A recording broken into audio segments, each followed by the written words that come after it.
भारती देवी जी राजस्थान से। महाराज जी आपके चरणों में प्रणाम। महाराज जी 15-16 साल पहले जीवन में भक्ति महारानी की ऐसी कृपा हुई कि निरंतर नाम श्वासों श्वासों पे चलने लगा। राग द्वेष तो मानो सर्वथा अभाव हो गया। चलती थी तो ऐसा लगता था मानो धरती से 4 कदम ऊपर चल रही हूँ। पता नहीं क्या हुआ महाराज जी, भागवती का अपराध बना या साधन का रस ही चले गया महाराज जी, कपूर की तरह उड़ गया महाराज नहीं, जी। इसके एक ही कारण है। दूसरा कारण किसी महत् पुरुष का अपराध बन जाना। नहीं, साधना में विक्षेप आता है।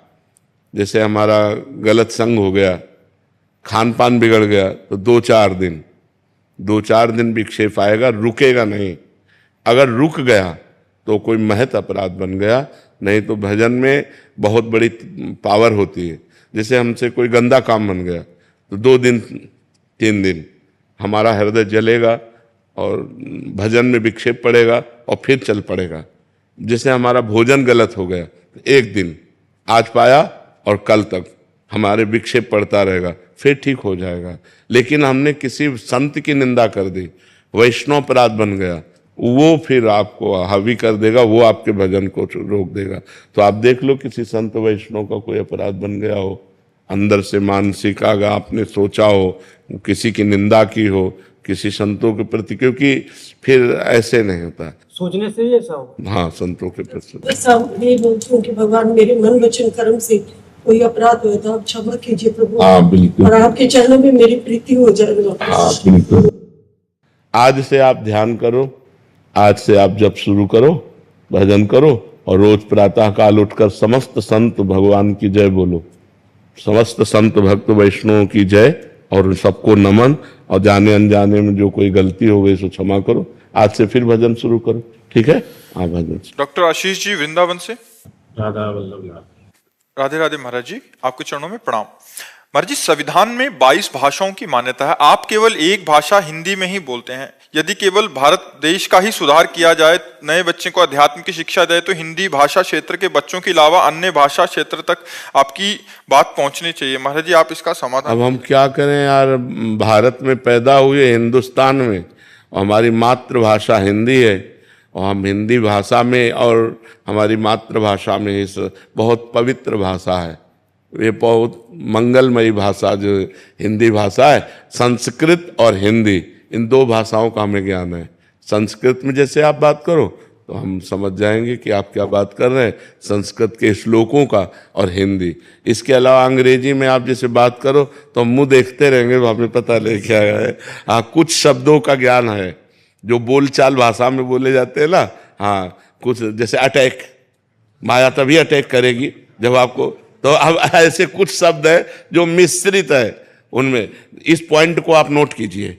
तो पॉइंट अंग्रेजी से तो कुछ ऐसे शब्द है जो अंग्रेजी के आ जाते हैं, बकाया अंग्रेजी का ज्ञान है। जब तकनीक का सहारा नहीं ले सकते महाराज जी? अरे तकनीक तो बेईमानी कर रही है आजकल, नहीं कर रही है। किसी की भी आवाज से किसी को कुछ भी बुलवा दे।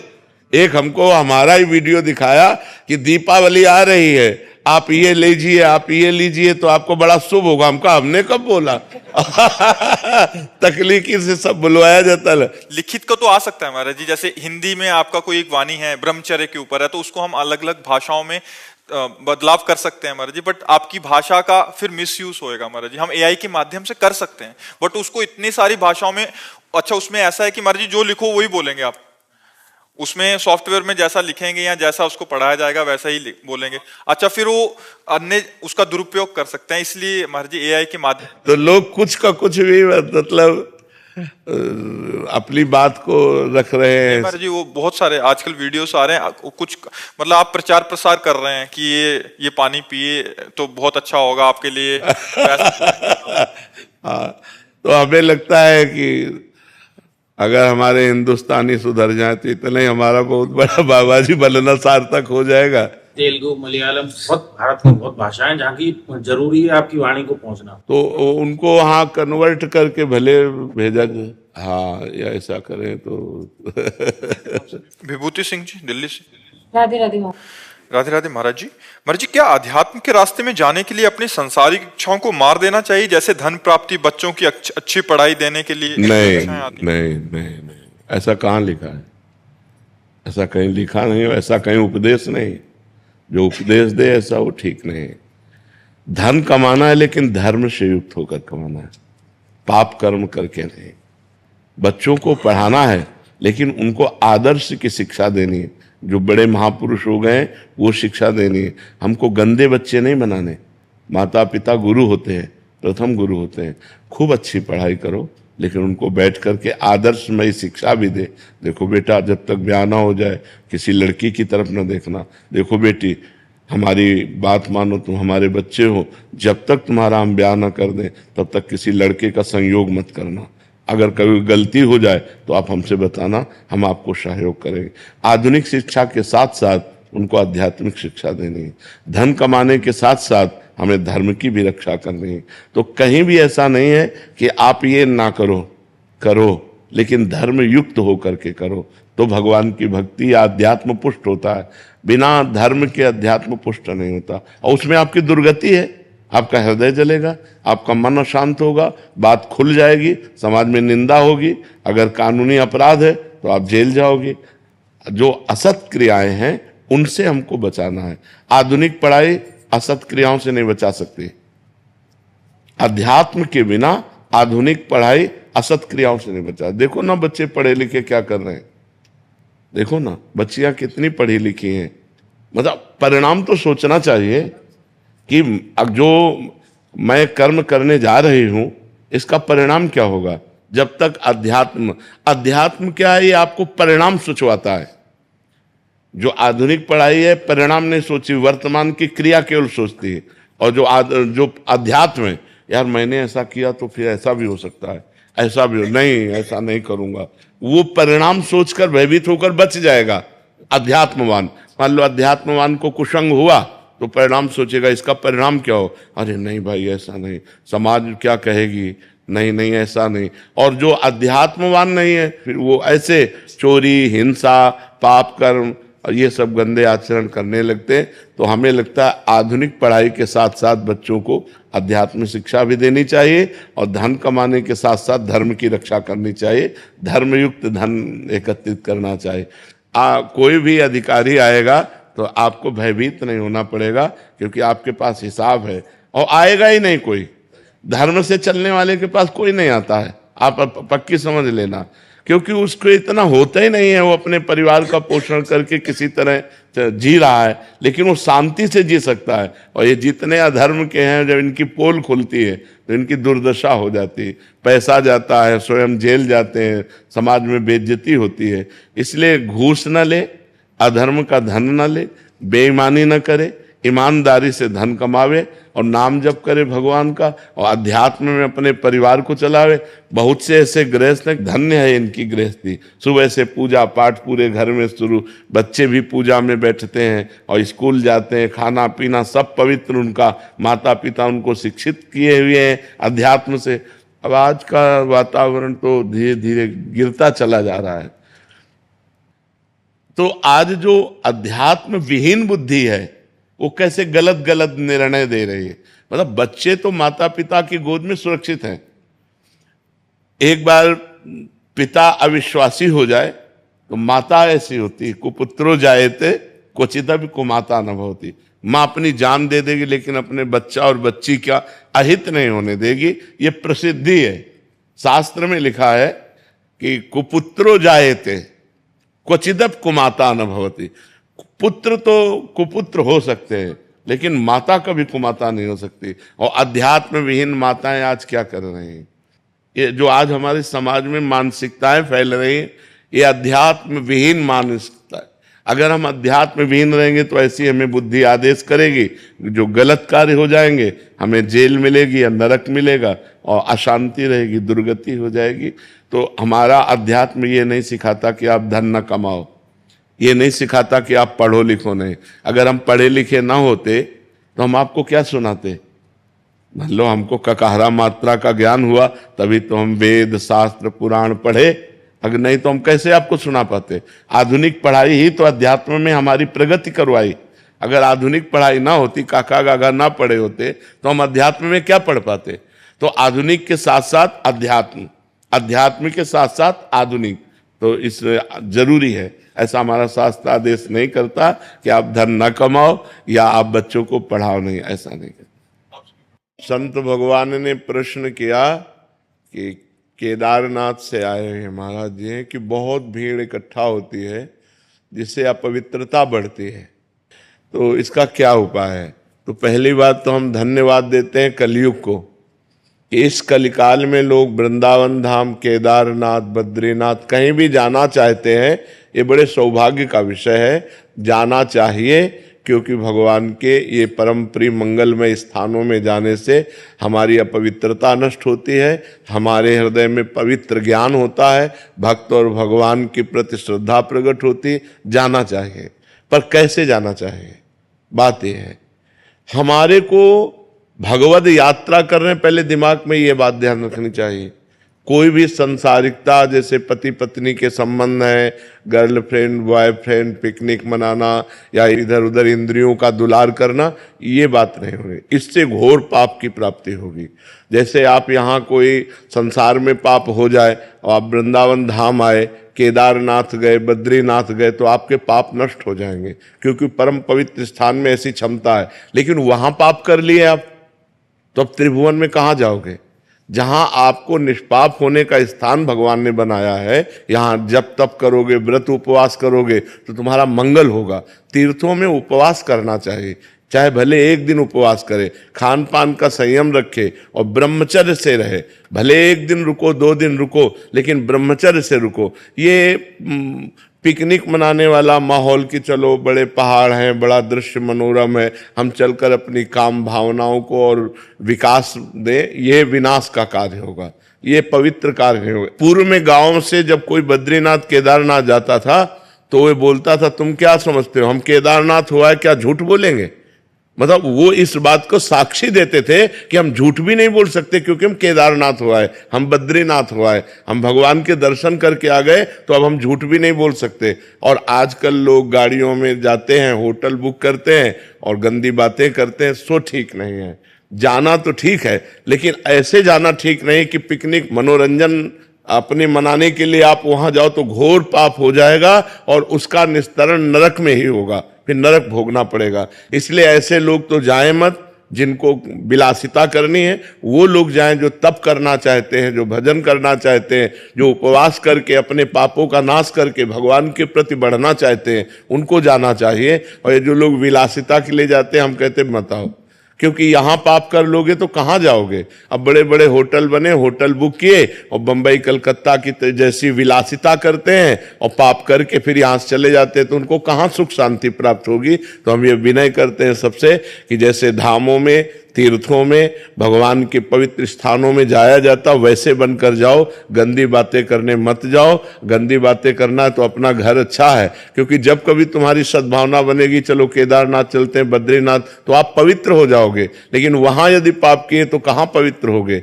दुनिया में कौन सा स्थान है जो इन पवित्र स्थानों में, भगवत धामों में पाप करने के बाद आप पवित्र हो सको? इसलिए ये भीड़ तो हम प्रणाम करते हैं, कम से कम कलयुग में लोग संतों के प्रति या भगवान के, नहीं तो कहा गया मंदिर सूने सूने होंगे, भरी रहेंगी मधुशाला, नहीं कहा गया कि कलयुग का प्रभाव ऐसा बढ़ेगा कि मंदिर में कोई जाएगा नहीं और शराब के ठेके में लाइन लगी रहेगी। तो आज तो कम से कम इतनी श्रद्धा है, हम ये देख रहे हैं, इतनी श्रद्धा है कि लोग भगवत धामों में, भगवत मंदिरों में जाते हैं, पर उनमें कुछ लोग ऐसे होते हैं जो अपवित्रता फैलाते हैं, जो गंदी बात करते हैं, वो ठीक नहीं है।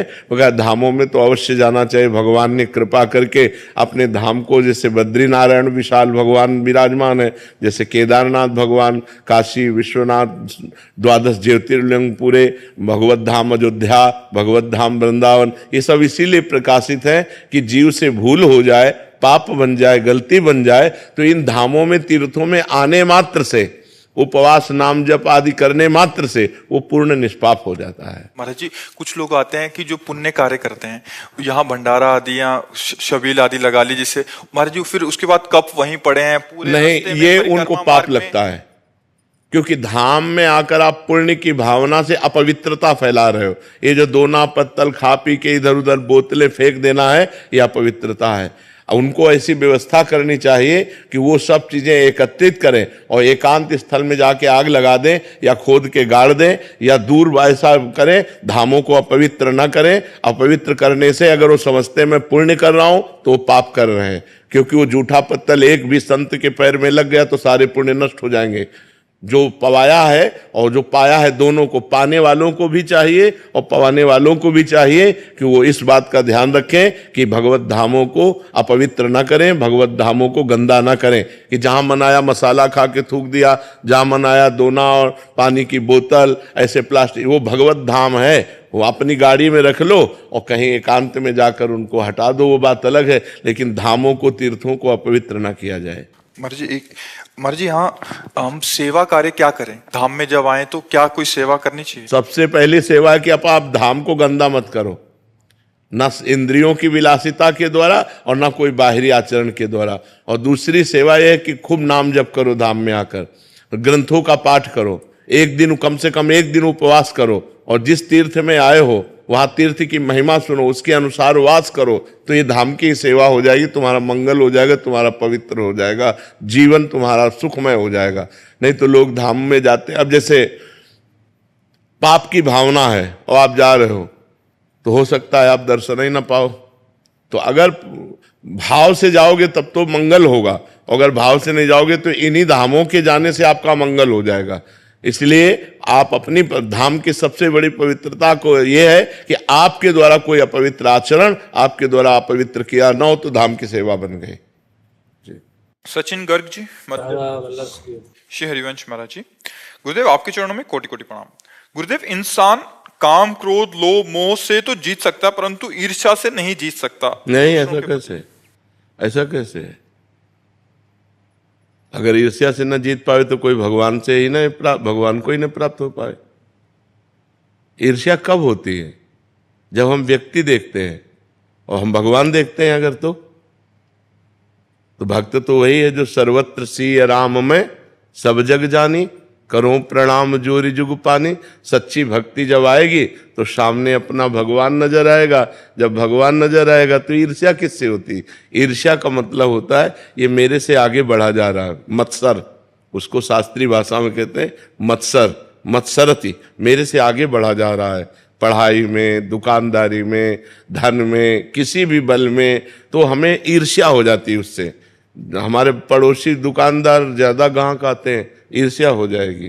तो ये ईर्ष्या जन साधारण के अंदर होती है, भक्त के अंदर नहीं होती। अगर मिटे ना तो भगवत ही प्राप्ति ना हो, एक भी दोष नहीं रह जाता, सब दोषों से रहित, तब वो भगवान को प्राप्त होता है।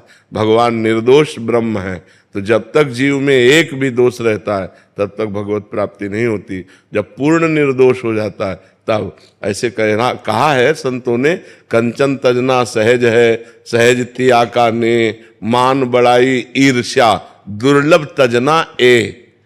बोले मान बड़ाई और ईर्ष्या त्याग करना बहुत कठिन है, लेकिन ये तो नहीं कहा कि असंभव है, त्याग ही नहीं जा सकती, ऐसा नहीं कहा, कठिन है। मेरे से आगे बढ़ा जा रहा है, इस बात में बड़े बड़े साधकों में भी ईर्ष्या हो जाती है, लेकिन जब सामने हम भगवान देखेंगे तो ईर्ष्या नहीं होगी। मेरे भगवान सब रूपों में विराजमान है। अगर भक्ति है तो ईर्ष्या मिट जाएगी, और भक्ति नहीं तो काम क्रोध ही नहीं मिट पाएंगे।